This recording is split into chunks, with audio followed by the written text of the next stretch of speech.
nhà na lô nhà na ta nơi neo mi la nam ơi sơ nhà nhà na mi pan na số đại ơi nhờ nhiều đại nhờ na sơ mu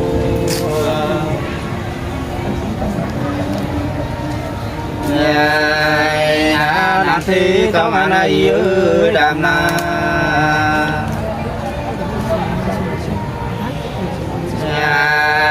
nhà thì kỳ tài lô sinh nhà tài lô sư nhà sum mô nhà na đam na lê tê pen na khao ơi ông na nhà na mô bao la lô phi ơi lô diêu nơi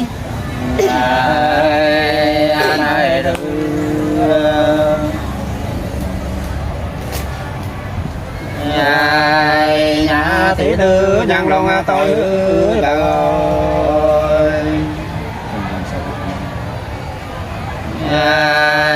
nhà phụ sao lu như lia sao la như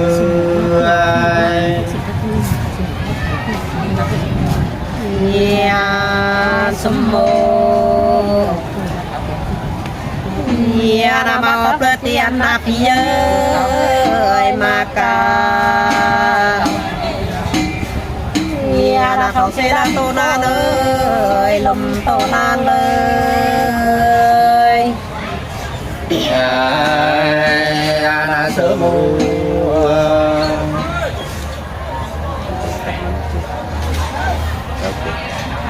nhà na mưa tao mà na chỉ đứa tao chỉ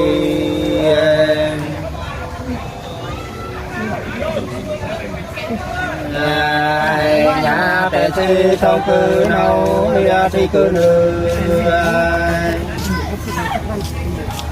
nhà sum mô nhà nào ban đời các ta lại nhớ ơi sum mô nhà nào phê đã các ta ơi văn các ta ơi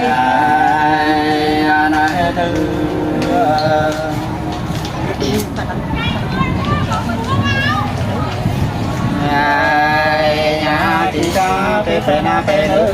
trong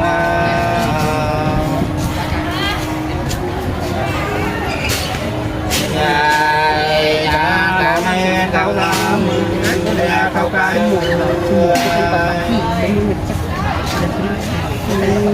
nhà sum mô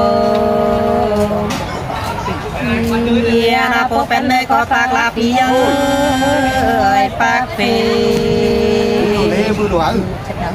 nhà na phải mơ la mẹ chép ơi là mẹ chép ơi na khi pha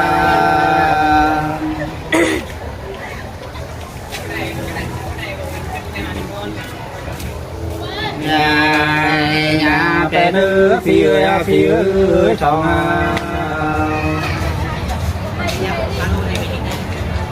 nhà cà phê ra tên mưa nhà ra bên mưa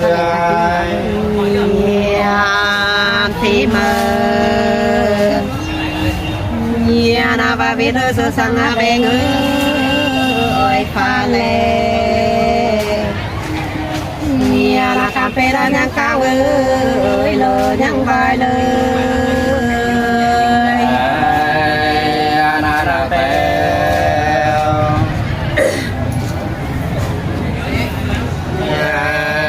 nhà lô tu tên tia nang ơi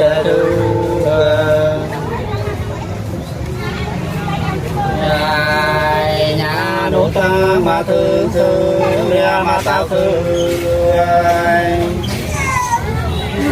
tất cả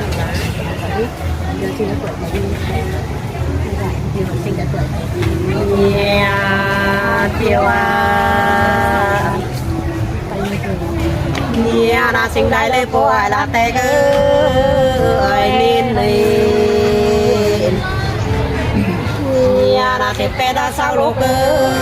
nhờ sao la nhờ na sư mù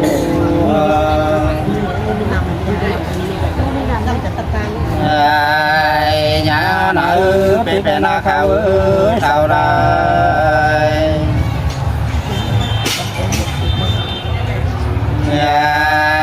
nhà đàn cây một số mưa đeo một cái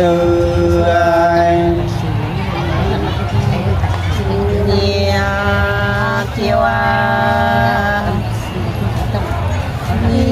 là chính đại đời chúng ta là tâm ơi lao là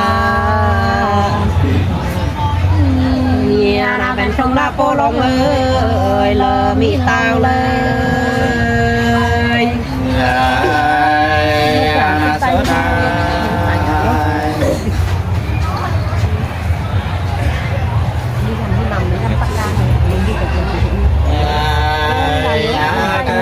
số đây là nhiều bộ phim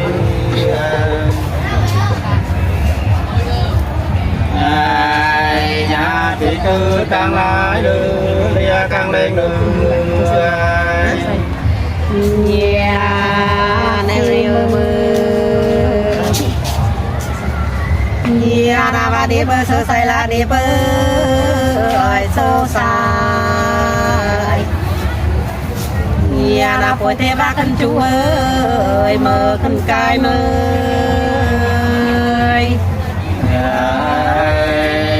nhỏ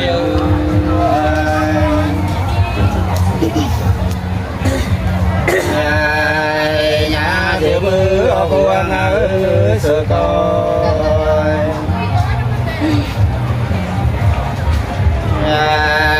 nhà cao ta long nam na đi long sông đường thì mơ na vai lơ lơ mà là thằng ơi sơ sai na phải năng ăn thu ơi lần thang ơi nhà na nhẹ gì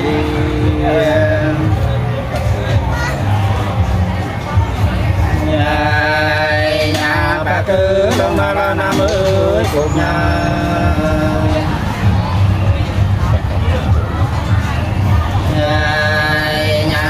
ta xuống chế như bia xuống nó như tô sa na bạc sơ lơ đông na la na ơi tai này na tô ca la cu nam ơi là cây nam lời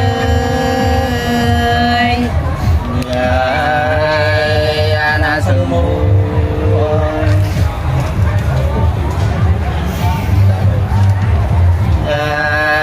nhà tàu phố kia chưa kia nữa ra lại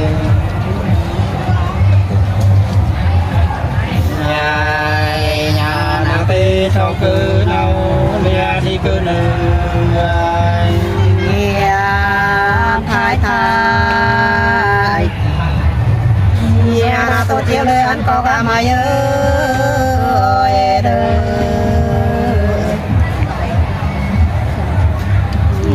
na ra đây là cô mi ơi lô mi nơi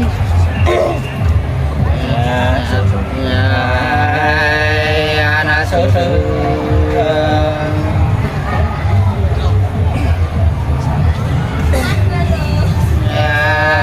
nhà từ xa từ kia kêu ơi điều đây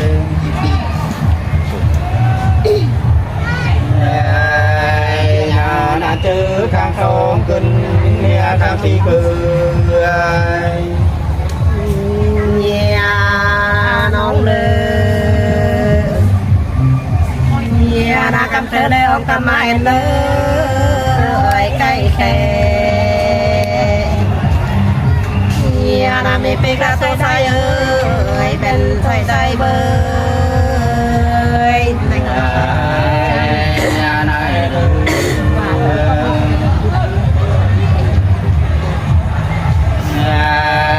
nhà đại mi tôi mi người vô kỳ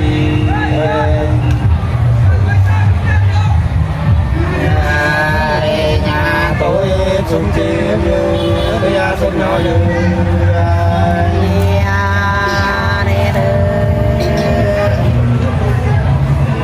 đã mình đại lê bố rồi là bố đời nhân thù là sinh ao là sinh đại ơi nhiều đại nơi là sớm chào xong bạn phế liệu ấy thằng à sau rồi đấy bây giờ kể cần mình con nữa đi bơi á cái cặp bơi bây giờ cùng sau đó sang bây giờ chỉ nên cùng phế liệu thôi là phải bạn bên đi cả đấy rồi cứ bài còn nổ nữa đây nhà thì đây lâu nga sau dưới sau nga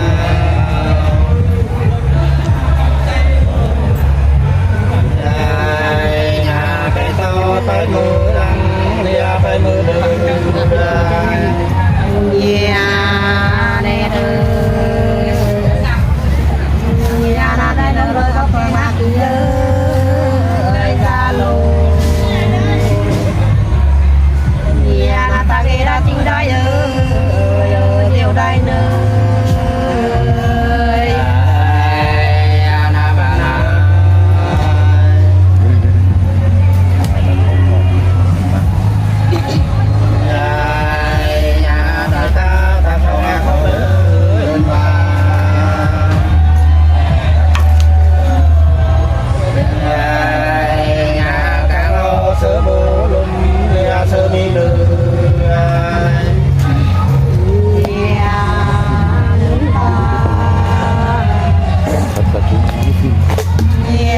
có nơi ra đâm mà leo ơi nhau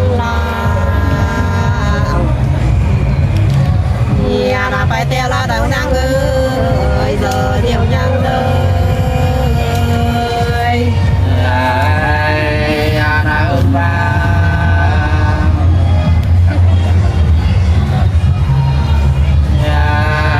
nhà cả con ban kia ban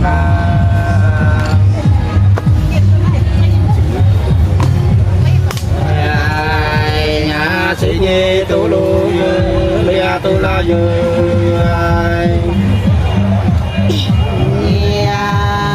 phí mà đã lâm phải lên lỗ nhà ngã kia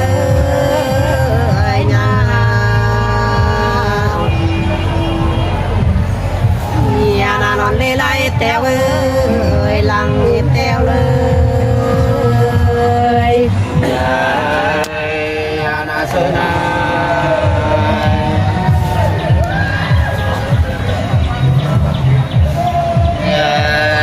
nhà tội kia chỉ tôi đang mới vàng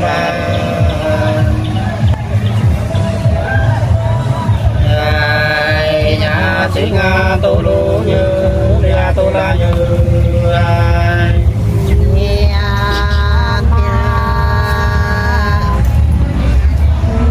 đã lên hết đời hết vặt na con ơi xem gì đã ngang qua đã bom giờ bom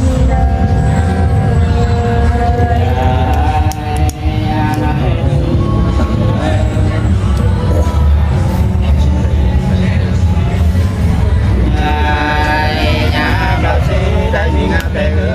đại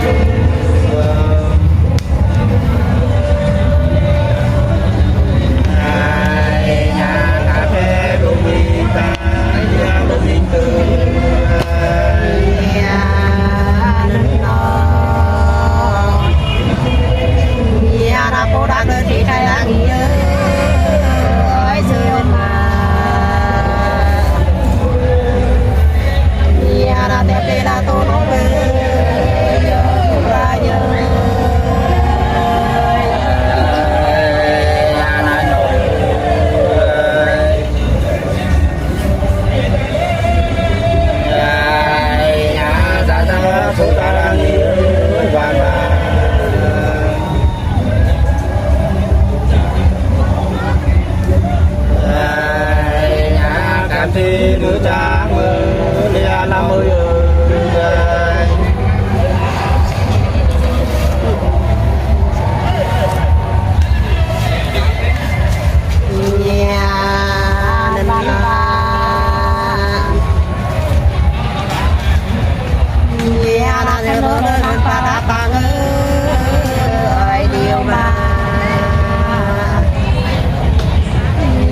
bình ba la buồn đời nhau mi ăn nhớ na nhồi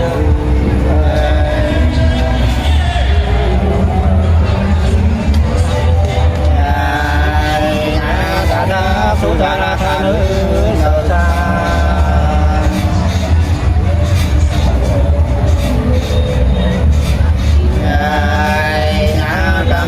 sau lũ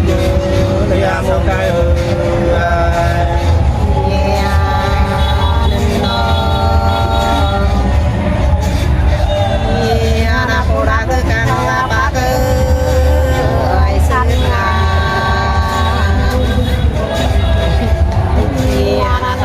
phải đợi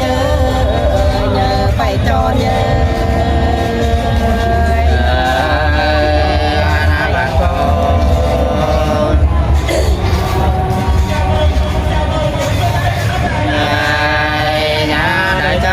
xin anh ơi ta mẹ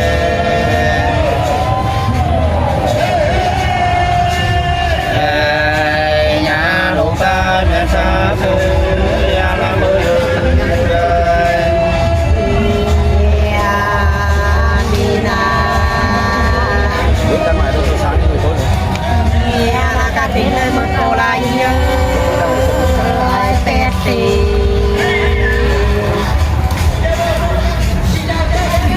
na ma pha na ban phai ơi ban phai bơi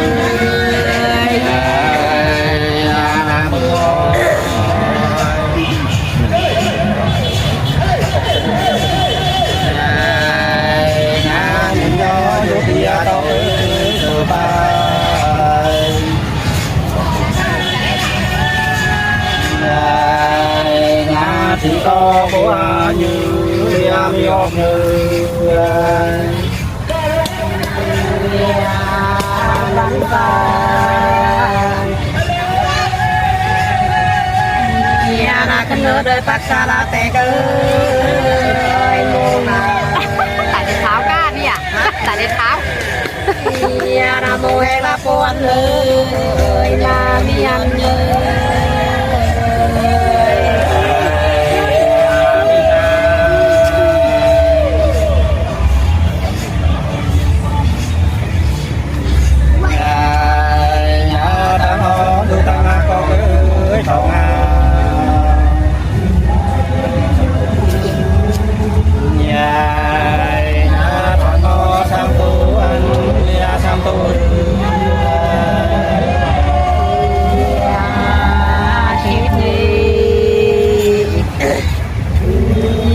Happy birthday tu la tăng ơi làm tề nhà na bên trong la ca tin ơi xì ca tin ơi nhà na đi na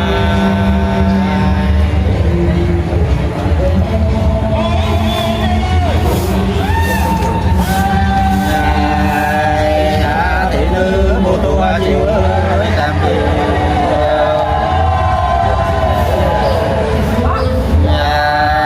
nhà bỏ ta đu ta la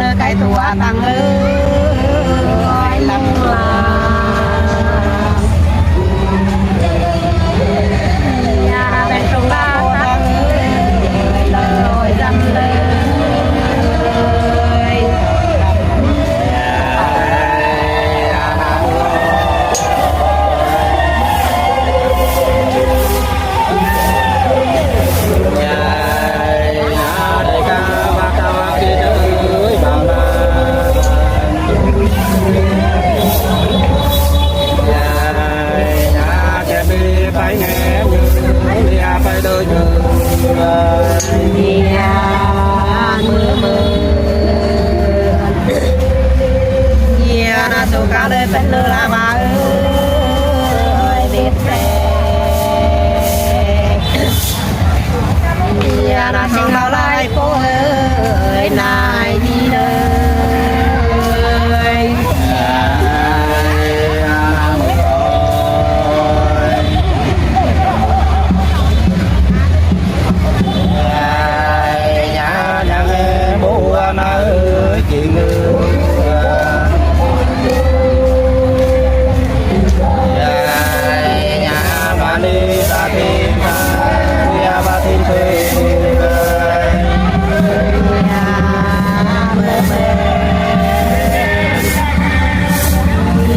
tôi cao lên bác thăm ma chị ơi con bà nhà là bên đây là cô ơi sớm nhoi sớm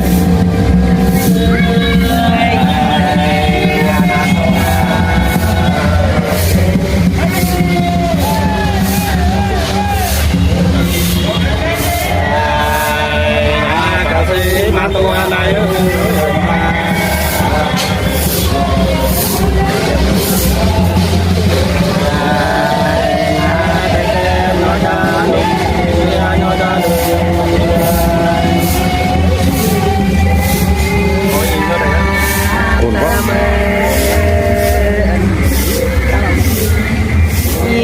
tôi cao lên ba bộ ra xuống ơi tôi dùng nhà nào thằng kêu làm sao ơi tôi làm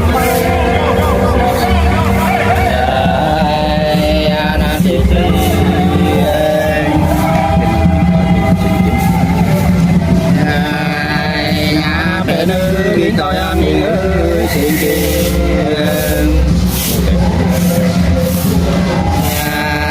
nhà bồ tát tu lu lia tu la như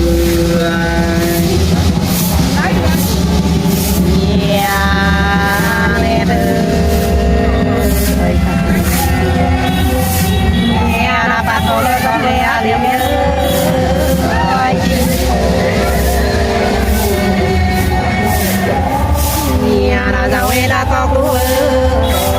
lại luôn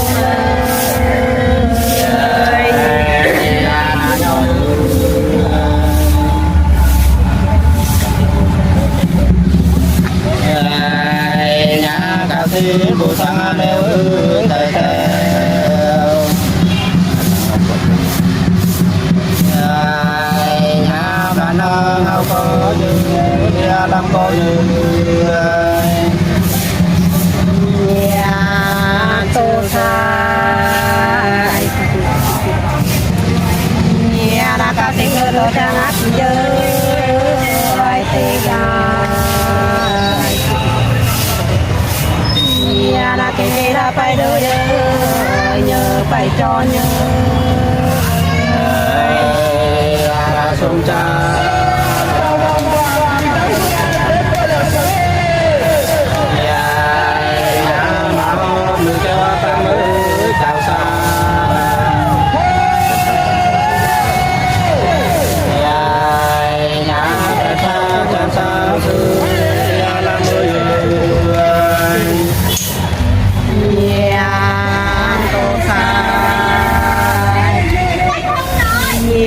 cao sinh lơ chỉ cho bác ơi cần nhà cao xa ra nữ trang ơi mơ nữ lại mơ nhà na sông cha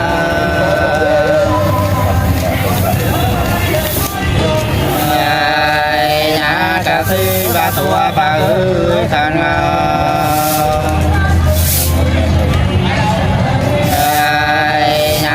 ta bay ném như bay đôi như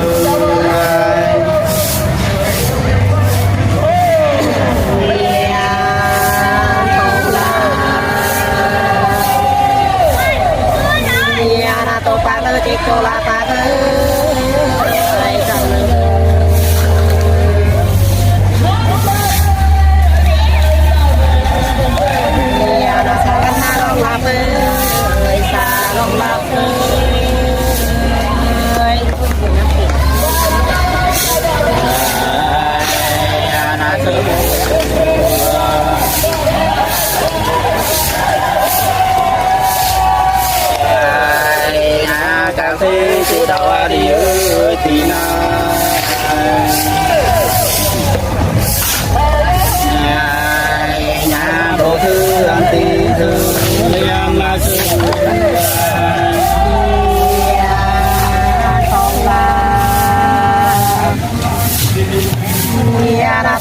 nó cha ngã thì ơi ban na nhà là cái kia đã đâu rồi ăn lại thôi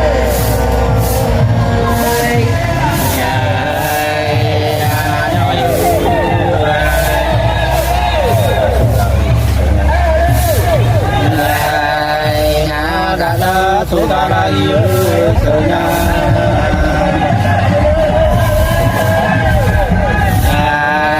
nhà cả khi một số một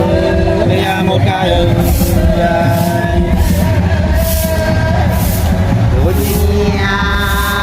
không là nhà là tôi phải được thì tôi phải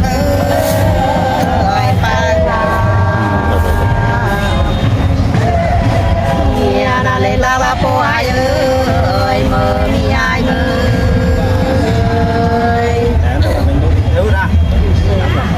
Rồi, cảm ơn hai anh nhá, cảm ơn hai chị nhá. Chúc dịp Quốc Khánh mùng 2 tháng 9 và dịp lễ hội chúc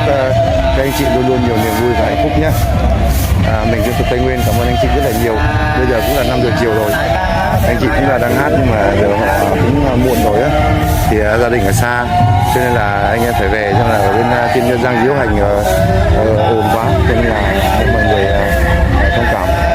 Trời cũng sắp mưa rồi, các bạn thấy không, trời sắp mưa rồi này. Nên là chắc là mình sẽ dừng video ở đây. Cảm ơn anh chị đã rất là nhiều.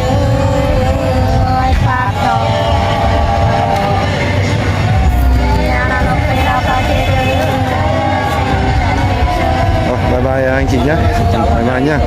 Bye bye, chào nhá.